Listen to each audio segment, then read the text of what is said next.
शक्ति क्या है? जब नवरात्रि आती है तो हम शक्ति की पूजा करते हैं। हम क्यों शक्ति की पूजा करते हैं? तो क्या शक्ति सिर्फ एक पावर का ही नाम है या फिर वो अपने नाम के अर्थ से भी कहीं ज़्यादा गहरे भेद अपने अंदर छुपाई हुई है? तो चलिए आज इस वीडियो में हम यही चीज़ की चर्चा करते हैं कि शक्ति क्या है। नमस्कार, मैं हूं मंजू सिन्हा। आपका बहुत बहुत स्वागत है और आशा करती हूं कि आप सब अपनी लाइफ में बहुत कुछ अच्छा कर रहे होंगे और खुश भी होंगे।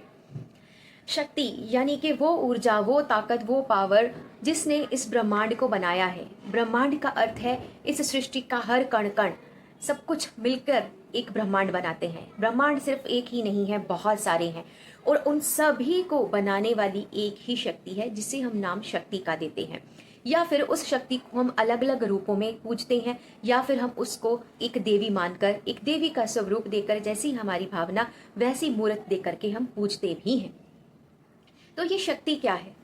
शक्ति ताकत या आप उसे पावर भी कह सकते हैं। शक्ति के बिना कुछ भी नहीं है, हर चीज निर्जीव है, ना किसी में जान है ना प्राण है। यानी ये वो शक्ति है जो सृजन भी करती है, पालन पोषण भी करती है और समय आने पर संहार करके सब कुछ अपने आंचल में समेट भी लेती है। ये जो शक्ति है ये प्रकृति है और ये जो प्रकृति है हम हर जीव जंतु में, हम सिर्फ इंसानों में ही नहीं, हर जीव जंतु में, सृष्टि के हर कण कण में है। और इसी शक्ति को हम ब्रह्मा, विष्णु, महेश यानी कि शिव के साथ भी जोड़ते हैं। ब्रह्मा जो इस ब्रह्मांड को, जो इस संसार को उत्पन्न करते हैं, और उनकी शक्ति, उनके साथ हम किसको जोड़ते हैं? सरस्वती को। सरस्वती यानी कि ज्ञान की देवी, एक ऐसी शक्ति जिसका ज्ञान अथाह है, जिसके बिना ना तो ज्ञान है, ना बुद्धि है, ना विवेक है, वो देवी। यानी ब्रह्मा की पावर क्या है? ज्ञान, बुद्धि, विवेक, क्रिएटिविटी, आप कुछ भी मान सकते हैं, उनकी स्किल्स, क्योंकि उन्होंने इस संसार को बनाया है। तो अगर उनके पास ये शक्ति ही नहीं होगी तो वो इस संसार को कैसे बनाएंगे? वो इस संसार की रचना कैसे करेंगे? यानी बिना शक्ति के ब्रह्मा भी अधूरे हैं। उसके बाद भगवान विष्णु, जिन्हें इस सृष्टि का पालनहार कहा जाता है, कि वो इस सृष्टि का पालन पोषण करते हैं। उनकी शक्ति क्या है? महालक्ष्मी यानी धन की देवी, जो समृद्धि की देवी है, प्रोस्पेरिटी देती हैं। यानी हर घर में, अब ब्रह्मा जी ने क्या किया? इस संसार को बना दिया। उनकी शक्ति क्या है? कि ज्ञान, नॉलेज, क्रिएटिविटी, स्किल्स, जिसकी बदौलत वो हर किसी को बनाते हैं या इस संसार के जीव जंतु, प्राणी मात्र, हर चीज का सृजन करते हैं। और सृजन तो कर दिया, उसके बाद उसको पालना भी तो पड़ेगा। तो पालन पोषण करने की जिम्मेदारी किसकी है? भगवान विष्णु की। और उसके लिए क्या करना होगा? सबको खाना भी खिलाना है, सबके लिए घर बार भी चाहिए, कपड़ा भी चाहिए, सब कुछ चाहिए। तो वो चीज किससे आएगी? धन से। और धन की देवी कौन है? महालक्ष्मी। तो यानी भगवान विष्णु की जो पावर है वो है महालक्ष्मी। तो अगर हम महालक्ष्मी को भगवान विष्णु से अलग करते हैं, यानी भगवान विष्णु जो है कर्म को रिप्रेजेंट करते हैं भगवान विष्णु, अगर हम कर्म से महालक्ष्मी को अलग कर दें, उनकी पावर को अलग कर दें, तो सिर्फ आप कर्म कर रहे हो, आपके पास वेल्थ जनरेट नहीं हो रही है, आपके पास धन धान्य नहीं आ रहा है, तो आप अपने परिवार का पालन पोषण कैसे करोगे? इस पूरे विश्व को हम एक कुटुंब मानते हैं।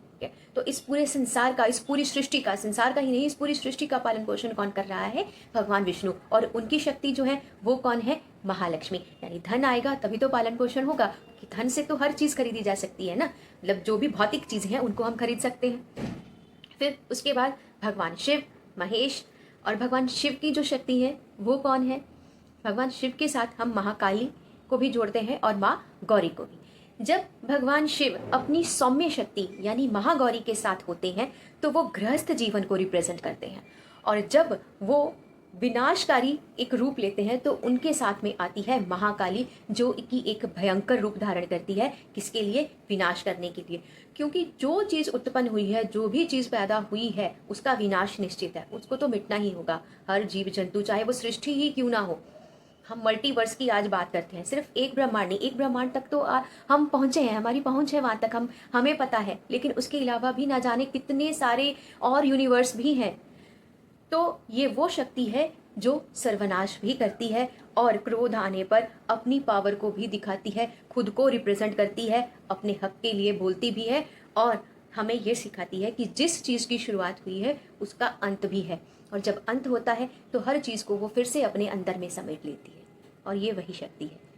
और हम शक्ति के पुजारी हैं, हम शक्ति की पूजा करते हैं। साल की 2 नवरात्रियां जो बसंत ऋतु के नवरात्रे होते हैं और जो अश्विन मास की नवरात्रि होती है, उसको हर घर में हम मनाते हैं, शक्ति की पूजा करते हैं। उसके अलावा भी गुप्त नवरात्रि होती है जो साधनाएं करते हैं, अपनी 10 महाविद्याएं जो हैं, जो योगिनियां हैं, उनकी साधना करते हैं। गृहस्थ लोग जो हैं वो बसंत और अश्विन मास के में जो चैत्र के नवरात्रे होते हैं और जो अश्विन मास में नवरात्रि आती है, उसमें शक्ति की आराधना करते हैं, यानी शक्ति के रूपों की, अलग अलग रूपों की पूजा करते हैं।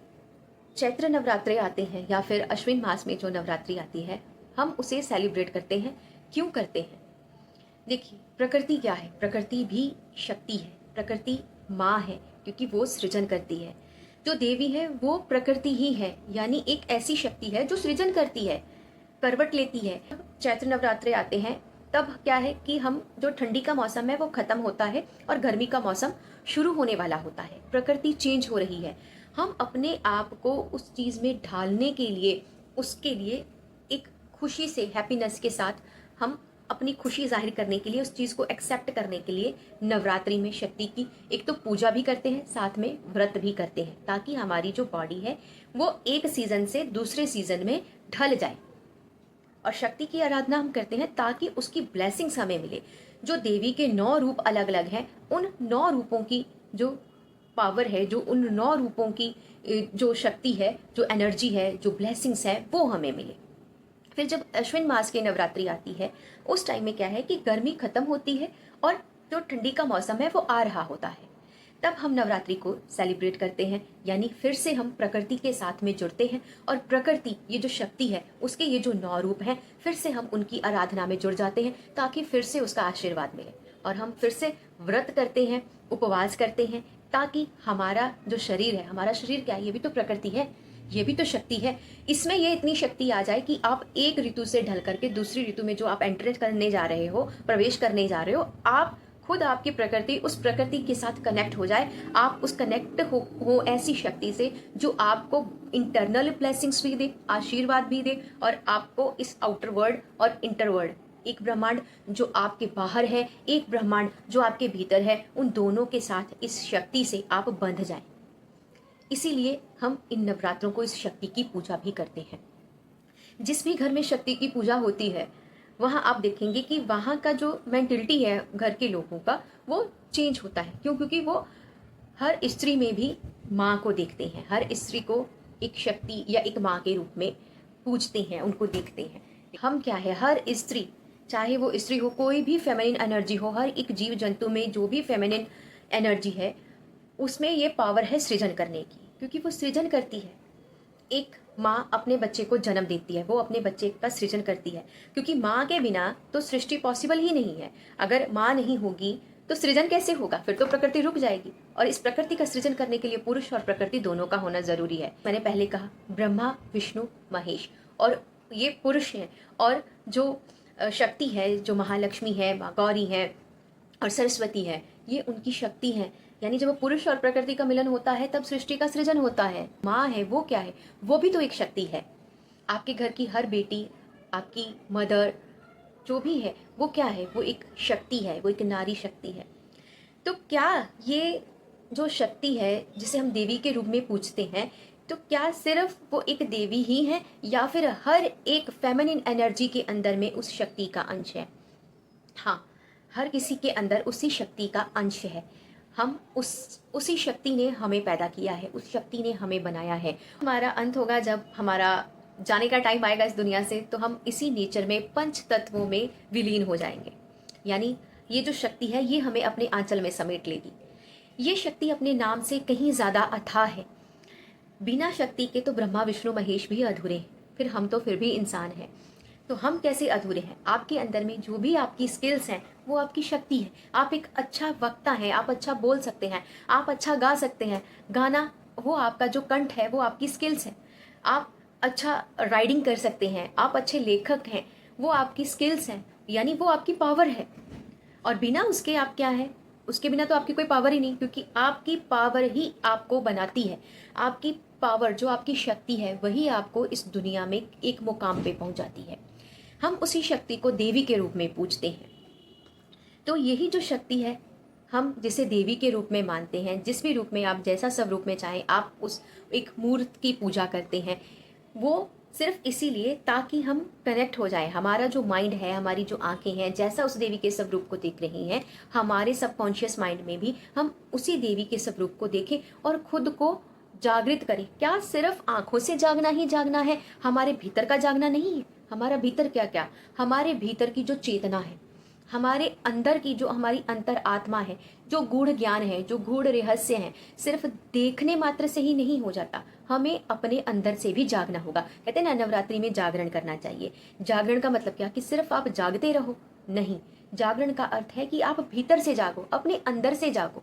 हम कुंडलिनी शक्ति को जगाने की बात करते हैं कि हम इन 9 दिनों में हमारी बॉडी के 7 चक्रों को जागृत करते हैं। हम ध्यान करते हैं, मेडिटेशन करते हैं, बहुत सारे लोग करते हैं, और बहुत सारे लोग अपनी साधनाएं करते हैं, उनको सिद्ध भी करते हैं, मंत्रोच्चारण करते हैं, वो सिद्ध भी होती हैं। लेकिन उनका जो मेन कहने का पर्पस क्या है ये सब करने का, कि आप भीतर से जागरण, भीतर से जागिए। भीतर से जागने का अर्थ क्या है, कि आपको पता हो क्या प्रकृति है, शक्ति क्या है, क्या वो सिर्फ एक मूर्ति में सिमट के रह जाती है, या वो सिर्फ इस पूरे ब्रह्मांड तक ही नहीं, करोड़ों ब्रह्मांड जो मल्टीवर्स हैं उनको भी अपने अंदर में समेटने की ताकत रखती है।